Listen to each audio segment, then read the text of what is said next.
Xiaomi is no stranger to the budget segment of smartphones, and its latest stab at the sub 12,000 rupee price point is the Redmi 5. It's available in three variants. 7,999 rupees gets you the Redmi 5 with 2 gigs of RAM and 16 gigs of storage. 8,999 rupees gets you the Redmi 5 with 3 gigs of RAM and 32 gigs of storage. And 10,999 rupees gets you the Redmi 5 with 4 gigs of RAM and 64 gigs of storage. Each Redmi 5 version has an 18:9 display with an HD Plus resolution of 720 by 1440 and is powered by an octa-core Qualcomm Snapdragon 450 SoC.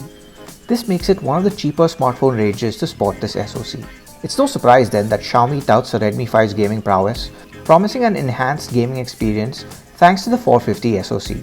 We spent some quality time with the 3GB Redmi 5 to find out if it does live up to the hype for anyone looking at gaming on the go. First up was PUBG Mobile. Despite defaulting to the lowest graphics preset, PUBG Mobile was fun to play. Granted, it doesn't look as impressive in terms of foliage, environments, weapon models and vehicles as it does on higher spec devices, but it maintains a solid frame rate even in demanding scenarios like grenade explosions galore and driving in vehicles. Even the notoriously busy opening segment of each match that had us parachuting into battle ran smooth enough. Visually, PUBG Mobile appeared clean on the Redmi 5 with no muddy textures or excessive blurry edges, making the experience rather enjoyable. The Redmi 5 didn't go beyond feeling mildly warm after 2 matches, spanning over 30 minutes. Next on the list was ASPHALT 8. Firing up Gameloft's critically acclaimed mobile racing game saw it run at its highest graphic preset at default.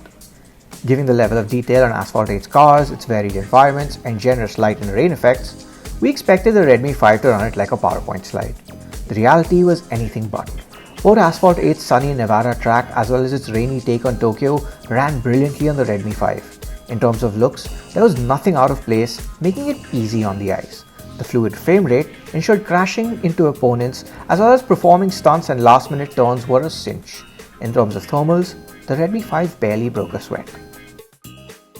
After this, we tried out Grand Theft Auto San Andreas. This classic open-world crime drama graced iOS and Android in 2013 and is still extremely popular today.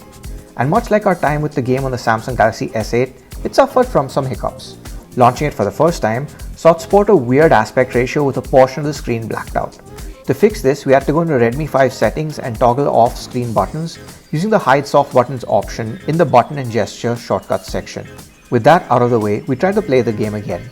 This time we were met with a couple of crashes. No surprise since the game hasn't been updated since 2015 and is most likely not using the latest APIs. So it's unfair to blame the Redmi 5 for these issues. Nonetheless, we tried a third time and it seemed to work just fine. Being one of the earliest Android games to allow users to customize graphic options, Grand Theft Auto San Andreas on the Redmi 5 had its visual effects set to medium with its shadow switched off and car reflections at low. With these settings, roaming through the streets of Los Santos was a breeze despite it looking like an early PS2 game.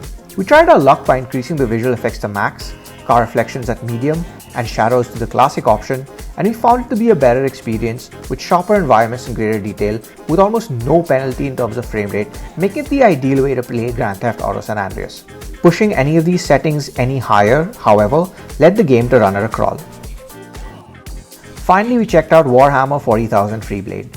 This is an on-the-rails shooter that takes place in the distant future and you're a giant robot killing orcs, space demons and all sorts of abominations.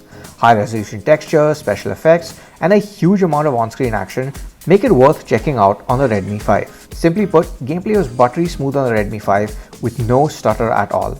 Blazing through 4 missions saw little impact on the Redmi 5, getting just a little warm to touch. So is the Redmi 5 best for budget Android gaming?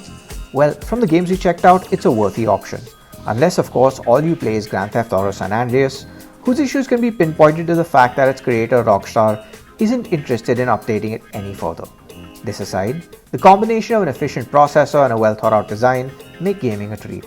That being said, it will be interesting to see how it stacks up in the future with the likes of Fortnite on the horizon. Right now though, if you're planning to check out Xiaomi's latest and you're an avid gamer on the go, the Redmi 5 has you covered. Thanks for watching this video, and to be the first to know when videos go live, subscribe to Gadgets 360 on YouTube and hit the notification bell to know when the latest and greatest in tech is available on video.